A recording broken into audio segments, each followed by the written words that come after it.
Hello friends, आज हम पढ़ेंगे व्यंजन संधि के बारे में।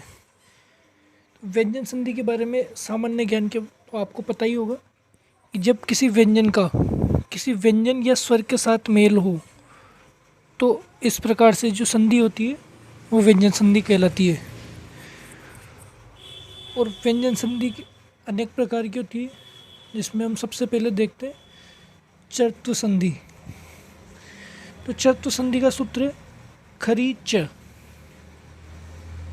इस सूत्र के अनुसार यदि वर्गों के 1, 2, 3, 4 मतलब किसी भी वर्ग के पहले वर्ण, दूसरे वर्ण, तीसरे वर्ण और चौथे वर्ण के स्थान पर के बाद किसी भी वर्ग का पहला वर्ण, दूसरा वर्ण या स, श, श आए तो उन के स्थान पर उसी वर्ग का पहला वर्ण आदेश हो जाता है।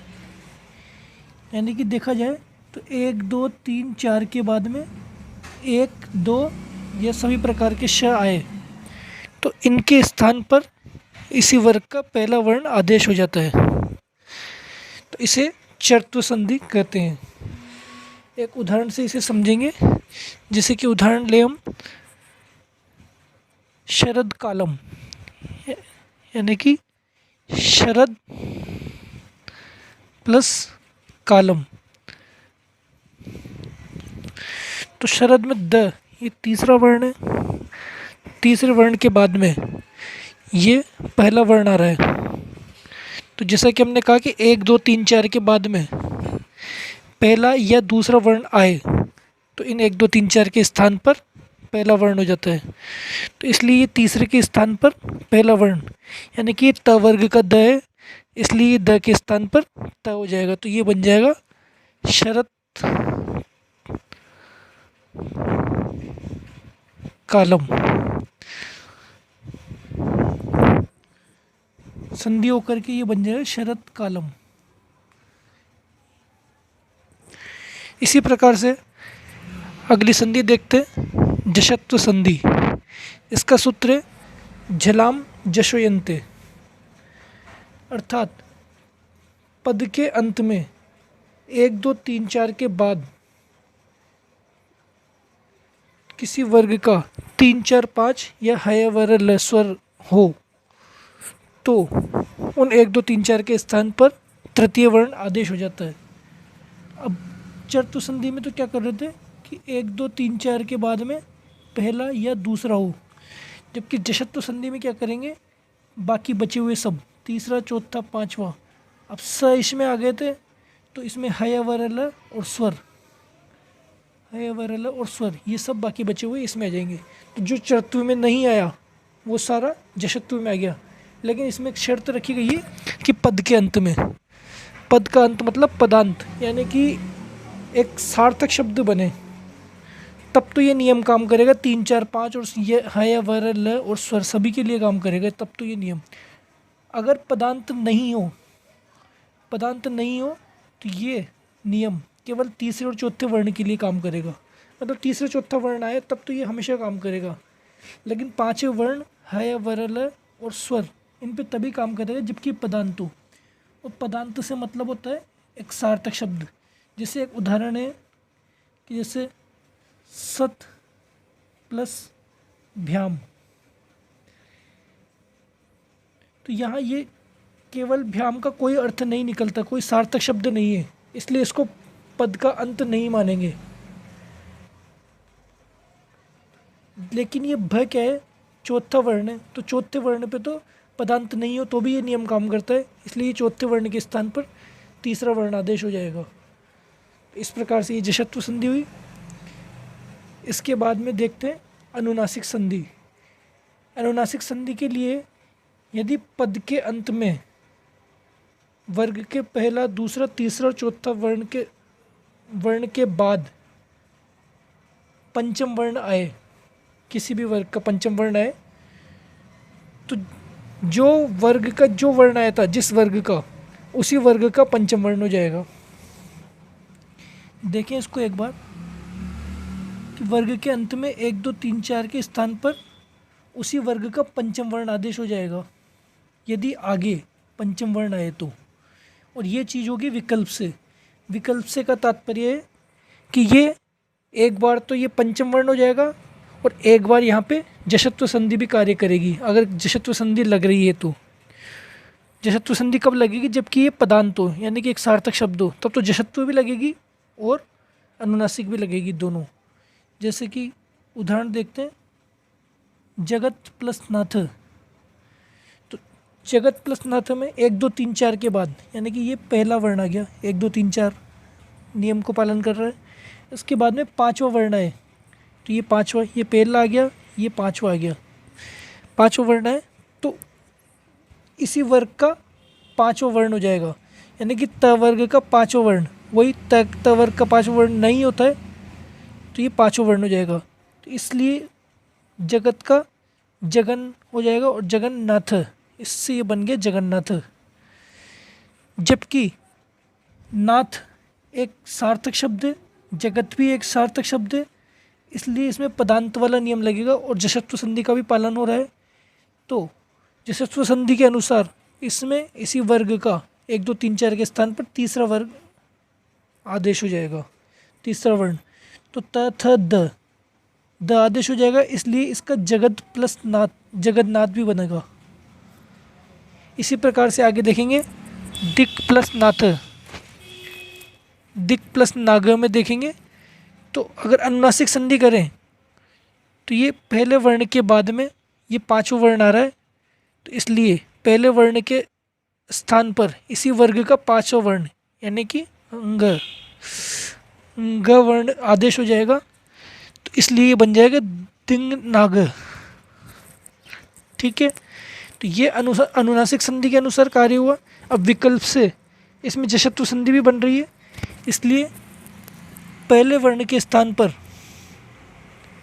जशत्व संधि के अनुसार पहले दूसरे तीसरे चौथे वर्ण के स्थान पर तीसरा वर्ण आदेश हो जाता है। यदि आगे 3 4 5 हय वर ल और स्वर हो, तीसरा वर्ण आदेश होगा तो का तीसरा वर्ण हो गया ग, तो इसलिए ये बन जाएगा दिग्नाग। इसी प्रकार से शरद मास में देखते हैं, शरद मास में भी दोनों शरण मास द का पंचम वर्ण तथ द ध न और तीसरा वर्ण तथ द, तो तीसरा वर्ण ये खुद ही, इसी तरह से शरद मास, तो शरण मास और शरद मास दोनों बनेगा। तो इस प्रकार से ये अनुनासिक संधि हुई। लेकिन इस अनुनासिक संधि का एक विशेष नियम या अपवाद स्वरूप कह सकते हैं कि आगे वाला पंचम वर्ण किसी प्रत्यय का हो। प्रत्यय कौन से, जैसे कि प्रत्यय दे रखे हैं मात्रम या मयम, इस प्रकार के किसी प्रत्यय का हो तो अनुनासिक संधि का कार्य नित्य रूप से होगा। अर्थात ये ऊपर वाले जो उदाहरण देख रहे थे, इसमें अनुनासिक संधि और जशत्व संधि दोनों का कार्य हो रहा था, तो इसलिए दोनों ही ऑप्शन में आ जाए तो दोनों ही सही होते हैं। जबकि अगर ये मात्रम या मयम इस प्रकार का कोई प्रत्यय आ जाए बाद में, तो यहाँ पे सिर्फ और सिर्फ अनुनासिक संधि का ही कार्य होगा, यहाँ पे जशत्व संधि नहीं होगी। तो इसलिए देखते हैं, जब दोनों का पालन हो रहा है तो उस प्रकार जशत्व संधि का ये सूत्र है, यरो अनुनासिके अनुनासिको वा। और जब ये मात्रम मयम इस प्रकार का कोई प्रत्यय आ जाए तो सिर्फ अनुनासिक संधि का कार्य होगा, इसलिए इसे कहेंगे प्रत्यय भाषायाम नित्यम, नित्य रूप से सिर्फ अनुनासिक संधि का कार्य होगा। जैसे कि हम देखेंगे, तद प्लस मात्रम, तथ द तीसरा वर्ण, मात्रम पांचवा वर्ण, तीसरे के बाद में पांचवा है तो इस जिसका ये तीसरा है इसी का ये पांचवा हो जाएगा, तो तथ द ध न, न यानी कि तन्मात्रम। इसी प्रकार से तद प्लस मयम का हो जाएगा तन्मयम, मृद प्लस मात्रम का हो जाएगा मृन मात्रम, मृद प्लस मयम का हो जाएगा मृन्मयम।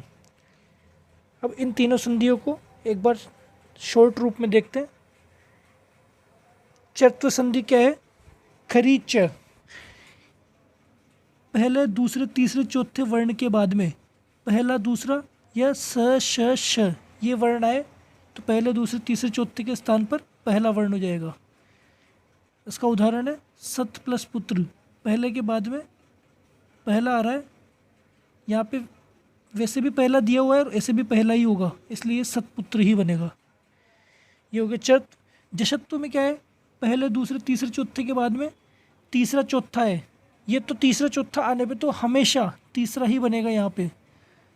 लेकिन अगर पदांत है यानी कि सार्थक शब्द हो तो तीसरा चौथा पांचवा हय वर ल और स्वर यानी कि बचे हुए सब चतुर्थ संधि के बाद में बचे हुए जो सभी वर्ण हैं उन सब के लिए यहाँ जशत्व संधि कार्य करेगी।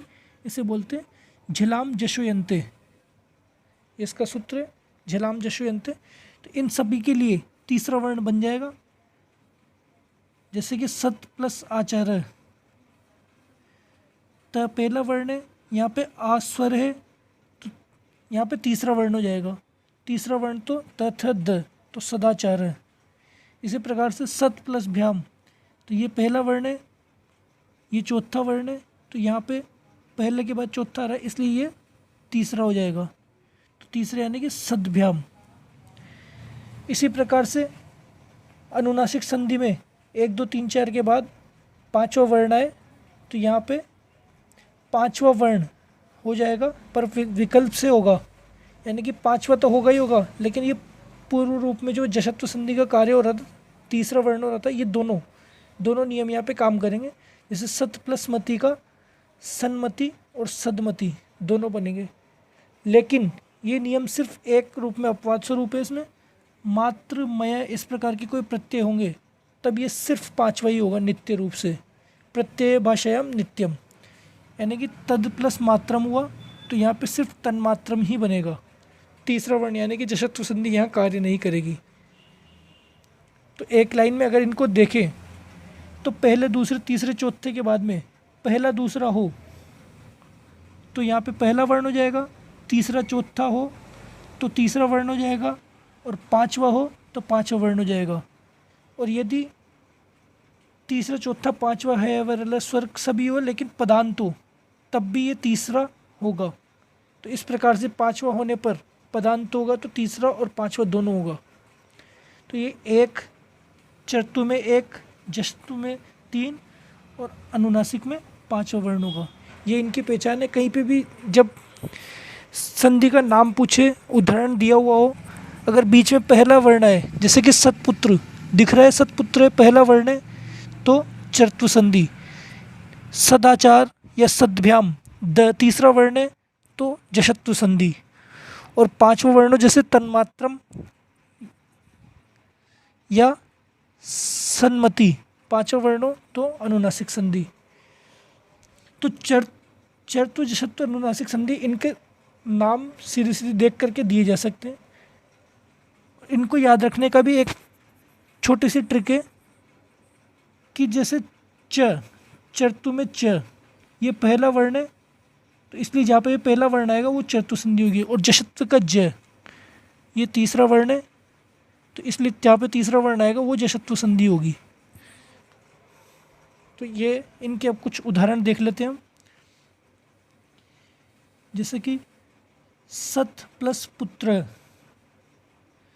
तो सत प्लस पुत्र में त के बाद में पहले के बाद में पहला है तो यहाँ पे तय के स्थान पर पहला वर्णादेश पहले के स्थान पर पहला ही हो जाएगा, यानी कि सतपुत्र बन जाएगा। महत् कार्यम, इसमें भी पहले के स्थान पर पहला हो जाएगा तो महत् कार्यम। तो ये सभी जो पहले जगतकर्ता, सरित्सु, चित्त, विद्युत कार्यम, ये सभी पहले के स्थान पर पहला हो जाएगा। आगे देखिए अग्निमथ सु, यहाँ पे अग्निमथ में थ दूसरा वर्ण है तो दूसरे वर्ण के स्थान पर पहला वर्ण आदेश हो जाएगा, क्योंकि आगे स श या श हो तो भी चतुर्थ संधि कार्य करती है तो दूसरे के स्थान पर पहला हो जाएगा, इसलिए अग्निमत्सु में थ के स्थान पर त, इसलिए अग्निमत्सु। इसी प्रकार से उद प्लस सव तो द तीसरे वर्ण के बाद में स है तो चतुर्थ संधि कार्य करेगी तो तीसरे के स्थान पर पहला आदेश हो जाएगा, इसलिए उत्सव। इसी प्रकार से तद सम, इसमें भी द के स्थान पर तय हो जाएगा तो तत्सम। इसी प्रकार से शरतकालीनम, यत्परम, इन सभी में द के स्थान पर तय कार्य करेगा। अब चतुसंधि के बाद में चतुसंधि के और भी उदाहरण है, ये आप देखिए। जैसे कि एक देखते हैं तद प्लस पुरुष द, तीसरा है प पहला है, पुरुष है में प पहला है, तीसरे के बाद पहला दिया हुआ है तो तीसरे के स्थान पर पहला हो जाएगा, तो इसलिए ये तत्पुरुष है। अब हम देखते हैं जशत्व संधि के कुछ उदाहरण। वे उदाहरण जिसमें पदांत नहीं है, यानी कि पद बीच में, जिसे कहा जा सकता है पद बीच में। इस प्रकार के उदाहरणों में तो केवल तीसरे और चौथे वर्ण के लिए ही जशत्व संधि कार्य करती है, तीसरे और चौथे के लिए जशत्व संधि कार्य करेगी। तो अब पद बीच देखिए, जैसे यहाँ पे भ्याम, भी, भ्य, भी, ये सभी पद बीच है। जबकि अगर पदांत देखने हो, जैसे इस प्रकार से ये इधर आनंद, अंत, भांड, उपरांत, भव, आधानम, आनंद, गुण, ये सभी, इन सभी का एक अर्थ निकल रहा है, ईश, आनंद, इन सभी का एक सार्थक अर्थ निकल रहा है, इसलिए ये पदांत है। जबकि इनका कोई सार्थक अर्थ नहीं निकल रहा, केवल इन वर्णों का, जैसे केवल भी का कोई अर्थ नहीं है, तो इसलिए ये पद के बीच का वर्ण है। अब इस पद बीच वाले में तीसरे चौथे वर्ण के लिए जशत्व संधि में तीसरा वर्ण हो जाता है। ज तीसरा है तो यहाँ पे तीसरा वर्ण हो जाता है। तो सत, भ्याम, त पहला है, पहले की जगह तीसरा, पहले को काट के तीसरा, तो यहाँ पे त थ द, इस प्रकार से सद्भ्याम। इसी तरह से सरित भी, त की जगह द, तो सरित भी। जगत भय में भी त की जगह द, तो जगत भय। इसी प्रकार से अगर देखें शश भी, शश भी में अगर देखें हम, तो शश में ये श जो आया है, ये जो श है ये मूर्धन्य श है। हमने उच्चारण स्थान में देखा था कि मूर्धन्य श, जो कि ट वर्ग, ऋतु रसाणा मूर्धा, ट वर्ग और श, इस प्रकार से जो श आएगा तो इसका तीसरा वर्ण जब करना है तो ये ट वर्ग का तीसरा वर्ण हो जाएगा, इसमें ट ठ ड, ड हो जाएगा। यानी कि जब ये श आए मूर्धन्य श, तो मूर्धन्य वाली वर्णमाला उच्चारण स्थान में देखेंगे तो ड हो जाएगा, इसलिए शश भी। तो शश प्लस भी का श के स्थान पर ड, तीसरा वर्ण, तीसरा वर्ण जब होगा भी, इस षड प्लस भी को इस प्रकार से लिख सकते हैं, षड भी। अब यह चाहे आप मात्रा को यहाँ लगाओ, चाहे मात्रा को आप लगाओ यहाँ पे, षड भी, इस प्रकार से लिख सकते हैं। यहाँ पे थोड़ा प्रिंटिंग मिस्टेक है, ये मात्रा आप यहाँ पे लगा सकते हैं, षड भी। इसी प्रकार से त्विश भी का, ये भी श के स्थान पर ड, तो त्विड भी, त्विड भी, ये मात्रा इस पे। इस प्रकार से ये जशत्व संधि में जो पद के बीच में उनके उदाहरण हुए। अब देखते हैं हम पदांत के उदाहरण। पदांत में तो 1 2 3 4 के बाद में जो चतुर्थ में नहीं आए, पहले दूसरे, उनके अलावा बाकी सारे वर्ण, तीसरा चौथा पांचवा, है या वर ल और स्वर, कुछ भी आ सकता है पदांत में। तो हम देखेंगे वाक वैभवम, तो पहले के बाद में है या वर ल व, तो इसलिए पहले के स्थान पर तीसरा हो जाएगा, तो ये वाक का ग, वाग वैभवम। इसी प्रकार से वागदानम, दिगंबर, ऋग्वेद, चका च छ ज, अजंतम, टका ट ठ ड, तो इडागम, इडागम। फिर प का ब, पहले के स्थान पर सुप अंतम, सुप अंतम में प पहला वर्ण है, पहले के स्थान पर तीसरा, तो ये ब हो जाएगा, और इधर आगे अ है, तो शुभ, शुभ प्लस अंतम, तो ये ब और अ मिलकर के पूरा ब बन जाएगा, इसलिए बन जाएगा सुबंतम, सुबंतम। आगे आप प्लस अंतम, आवंतम, सुप प्लस आदि, सुबादि, तिवादी और सदाचार। इसी प्रकार से अन्य और उदाहरण है, जगतगति, कृदंत, उदित, जगदीश, चिदानंद। इस प्रकार से ये जशत्व संधि के वे उदाहरण हैं जिसमें पदांत है, ये सभी पदांत ही है। अब अनुनासिक संधि के उदाहरण देख लेंगे। इसमें वही पहले के स्थान पर पांचवा करना है, यदि आगे पांचवा है तो दिक नाग न पांचवा है, क का पंचम वर्ण ंग यानी कि दिंग नाग। और इसमें जशत्व संधि का भी कार्य होता है, इसलिए क के स्थान पर तीसरा वर्ण भी काम करेगा, तो तीसरा वर्ण है ग, तो दिग्नाग। इसी प्रकार से वाक निपुण में भी क के स्थान पर ग और ग दोनों काम करेंगे, तो वाग निपुण और वाग निपुण। इसी पराग प्लस मुख में परांगमुख और परागमुख। इसे देखें सत प्लस मति में त के स्थान पर तथ द, ये तो तीसरा वर्ण काम करेगा जशत्व संधि के अनुसार, और तथ द न, इस प्रकार से न यानी कि पांचवा वर्ण काम करेगा। तो ये हो जाएगी अनुनासिक संधि और ये हो जाएगी जशत्व संधि। सन्मति और सदमति। जगत प्लस नाथा में भी जगन्नाथ और जगन्नाथ, जगन्माता जगदमाता, ये दोनों उदाहरण आएंगे इसमें और दोनों ही सही होते हैं। अब एग्जामिनर कुछ भी दे दे, वहाँ पे एग्जाम में अगर पांचवा है तो अनुनासिक संधि होगी और तीसरा दिया हुआ है तो जशत्व संधि होगी। इस प्रकार से संधि के 3 मुख्य संधियों का प्रकरण होता है। अब इसके अलावा व्यंजन संधि में कई संधियाँ होती है, तो उनके बारे में हम चर्चा करेंगे अगले वीडियो में।